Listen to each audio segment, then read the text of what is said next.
sahabat aspirasi, bertemu lagi bersama saya Atep Heru, tepatnya di program Aspirasi on the Story di episode 4. Kali ini Atep Heru sedang ditemani sama Naurin selaku sejarawan. Selamat datang di kediaman saya. Ya.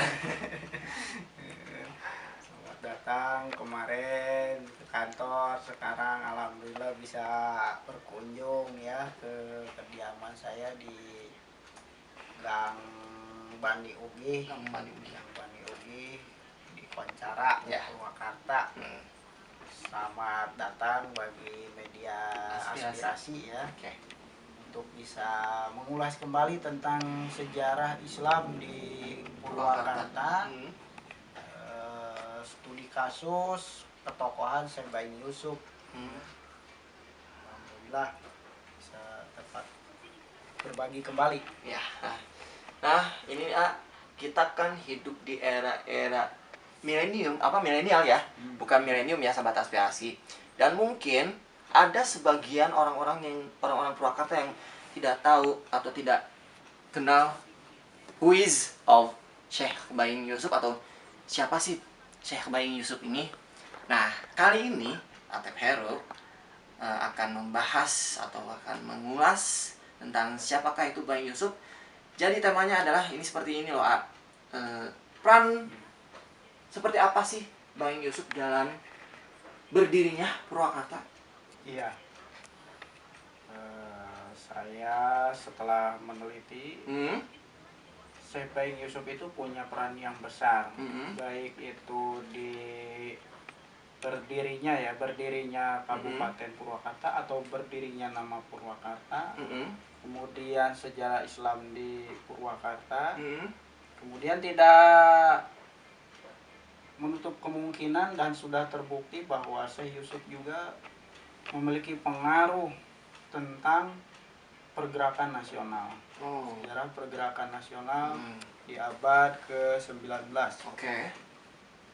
Nah, yang pertama mungkin akan saya sampaikan, karena saya tahu sejarahnya. Syekh Yusuf itu berasal di Bogor ya. Beliau itu sudah lahir sejak 1709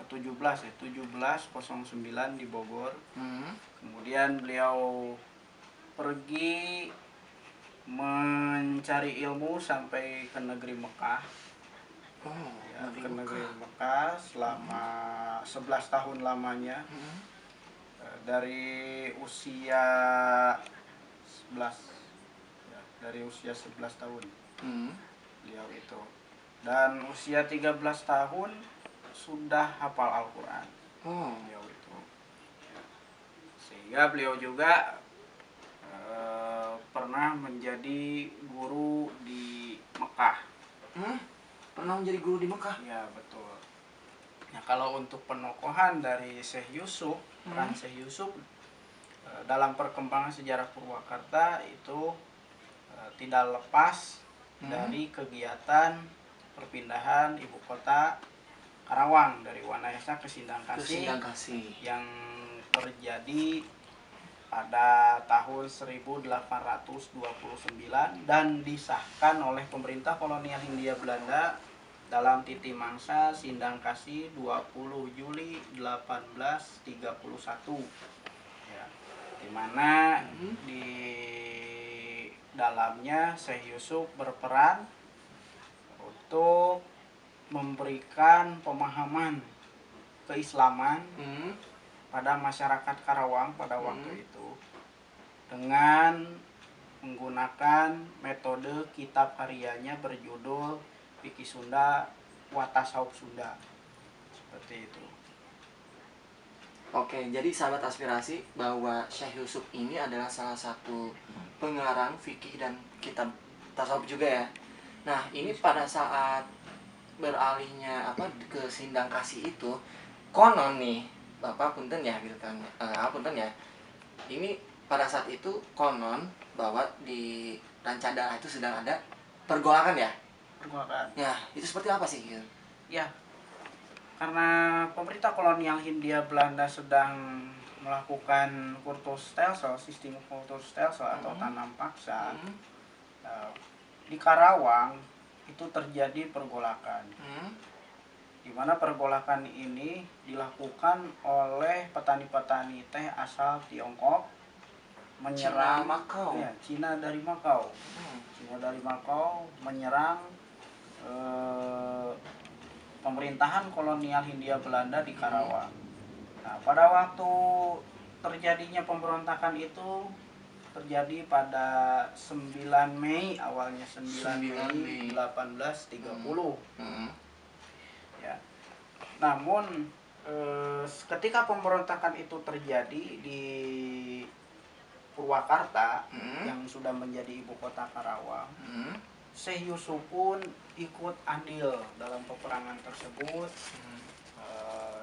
Diceritakan bahwa Syekh Yusuf melawan pemberontakan dari Cina Makau ini menggunakan sapu dari jerami, sapu dari jerami atau sapu pare, sehingga beliau itu dijuluki juga dengan sebutan Kiai Sapu Pare. Kiai Sapu Pare Baing Yusuf. Ya. Dimana berarti di situ bisa dikatakan Syekh Yusuf juga ahli bela diri. Silat? Iya, ahli pencak silat. Gitu ya? Ahli pencak silat. Dia juga selain menjadi seorang ulama dan juga seorang pejabat di pemerintahan kolonial Hindia Belanda, beliau juga ahli bela diri. Ahli bela diri. Saking ahlinya beliau dijuluki Sapu Pare karena si lawan itu melihat sapu yang dibawa oleh Syekh Baing Yusuf itu seolah-olah senjata tajam. Iya, sehingga ujungnya kan ada padi ya. Iya. Kalau nggak salah ya. Karena itu karomahnya Syekh Baing Yusuf. Jadi kan makanya sahabat aspirasi, sapu pare itu, kalau pare itu di bahasa Sunda ya. Nah, jadi kalau pare itu bahasa Indonesia adalah padi, gitu kan. Jadi ada badannya memang sapu tapi ujungnya padi ya. Kalau nggak salah ya, Nah, seperti itu. Jadi makanya Syekh Yusuf juga dikenal dengan landihan Kiai Sapu Pare Baing Yusuf. Sapu padi gitu ya. Karena itu dari sejarah dari pemberontakan Cina Makau. Karomahnya Syekh Yusuf. Nah, seperti itu. Dan beliau juga diminta oleh Bupati Suryawinata yang berjulukan dalam sholawat, yang mana beliau juga adalah seorang muridnya sendiri, itu untuk mengajarkan keislaman ala tarekat Sunda, ala Sufi Sunda. Makanya kitabnya dinamai dengan Fikih Sunda wa Tasawuf Sunda. Tumenggung ya. Bukan hanya masalahnya di dalam isi kitabnya itu menggunakan Arab Sunda ya, Arab Sunda, tapi memang juga isi-isinya itu adalah fikih-fikih yang cocok untuk kalangan masyarakat Sunda pada saat itu ya. Iya betul. Sampai dikatakan Syekh Yusuf juga yang mengajarkan berbagai macam adat dan kebudayaan Islam Sunda. Diajarkan ya, dari mulai mengenakan pakaian gitu, mengenakan pakaian, etikanya ya, etika, adab-adaban orang Sunda tapi yang Islami ya betul. Makanya sampai sekarang juga alhamdulillah masih bisa ditanamkan nilai-nilai keislaman yang memang berasal dari ajaran Syekh Baing Yusuf. Ya. Beliau dibangunkan oleh pemerintah kolonial Hindia Belanda di Sindang Kasih atau yang sebuah alun-alun ya. Alun-alun Kian Santang, di mana alun-alun ini dibuat agar masyarakat Sunda pada waktu itu atau Islam Sunda bisa mengaji fikih Sunda, tasawuf Sunda kepada Syekh Baing Yusuf. Jadi banyak sekali masyarakat muslimin senusantara Ya. datang ke alun-alun Kian Santang Iya. untuk mengaji kepada Syekh Baing Yusuf. Pada Mengaji saat apa? itu ya? Iya, mengaji kitab fikih Sunda, tasawuf Sunda. Luar biasanya. Ya, jadi banyak sekali masyarakat yang pada waktu itu datang ke Syekh Baing Yusuf untuk mengadakan pengajian bulanan dan mingguan. Seperti itu. Bahkan yang terkenal juga muridnya salah satunya adalah Syekh Nawawi Al-Bantani. Al-Bantani. Kemudian ada lagi Syekh Cempaka Putih yang lebih dikenal dengan sebutan Pangeran Diponegoro. Ya. Ya, Pangeran Diponegoro itu adalah salah satu murid dari Syekh Baing Yusuf. Baing Yusuf juga. Kemudian ada lagi Sentot Alibasya. Hmm. Kemudian kalau yang di luar Jawa yang terkenal itu ada Tuanku Imam Imam Bonjol. Bonjol. Itu salah satu dari murid Syekh Yusuf yang terkenal. Namanya juga sama-sama harum ya. Harum. Hmm. Cuman sayang untuk Syekh Baing Yusuf sendiri sampai saat ini belum didaftarkan sebagai tokoh nasional. Wah, semoga berharap banget ya untuk pemerintah biar nama Uyut Syekh Baing Yusuf ini bisa dijadikan sebagai tokoh nasional ya, ataupun tokoh pahlawan ya. Karena kan ini juga untuk membela penjajahan pada saat itu ya, gitu kan. Nah, ini juga yang jadi pusat yang pernah saya baca nih, bahwa dulu tuh alun-alun Raden Kian Santang tuh dulunya namanya Babakan ya. Iya, betul. Jadi dulu itu setelah Syekh Yusuf dilantik menjadi seorang Khopanghulu atau kepala penghulu Karawang yang bertempat di Sindang Kasih.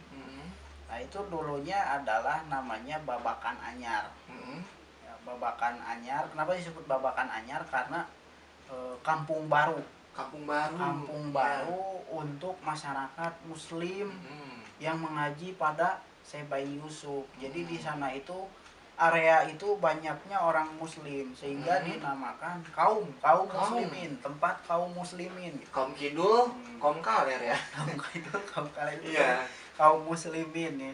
Jadi di sohornya itu tempatnya dinamai kaum muslimin karena di situ tempatnya masyarakat Muslim Sunda pada waktu itu. Dan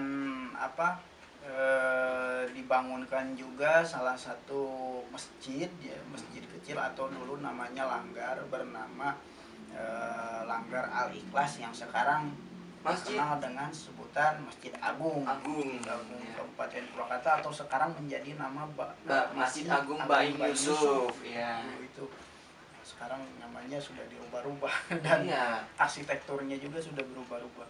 Betul sekali ya. Dan ini juga bahwa di makam Syekh Baing Yusuf ini gitu kan ya, ada katanya peninggalan ya, dan di mana itu adalah peninggalan kayak semacam sajam ya. Itu apakah betul nggak? Ya betul, tapi sajam itu atau pedang ya, pedangnya Syekh Baing Yusuf itu tidak digunakan untuk pemberontakan atau peperangan atau melakukan perlawanan, tapi pedang tersebut itu digunakan untuk salah satunya setelan ya. Setelan kaum Ningrat. Pada saat memang itu Syekh Yusuf itu kaum Ningrat gitu, atau Menak ya, Menak Bogor. Kalau nggak salah Raden ya. Ya Raden. Kalau bahasa Sunda Menakan. Kalau orang Jawa bilangnya Raden. Rah ya. Rah. Namun kalau di Sunda itu sahabat aspirasi nih ada bahasanya itu terah atau keturunan ya. Keturunan. Nah, jadi banyak sekali kaum bangsawan yang menjabat di kolonial Hindia Belanda. Mereka itu memiliki ya tadi sajam, ada yang pakris gitu, ada yang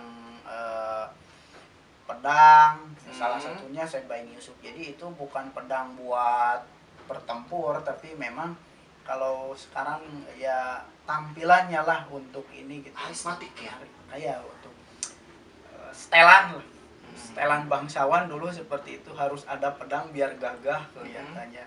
Dan juga itu pedang tersebut selalu digunakan oleh Syekh Ibrahim Yusuf sebagai pengganti dalam khutbah Jumat, tongkat khutbah Jumat. Tongkat. Ya. Oh, jadi untuk sahabat aspirasi, intinya bahwa pada saat itu Syekh Ibrahim Yusuf itu pada saat sebelum memakai tongkat kayak sekarang ya, jadi yang jadi pada tungguan pada saat sholat Jumat itu yaitu pakai pedang ya. Pedangnya Syekh Yusuf. Oh, Syekh Yusuf digunakan untuk tongkat sholat Jumat ya. Tombak kan harusnya menggunakan tombak. Iya. Nah, Syekh Yusuf menggunakan pedang. Seperti itu. Nah, ini nih tadi inspirasi, ada pertanyaan juga untuk ke Naurib gitu kan ya. Peran apa sih Syekh Yusuf itu dalam penyebaran agama Islam di Purwakarta? Ya.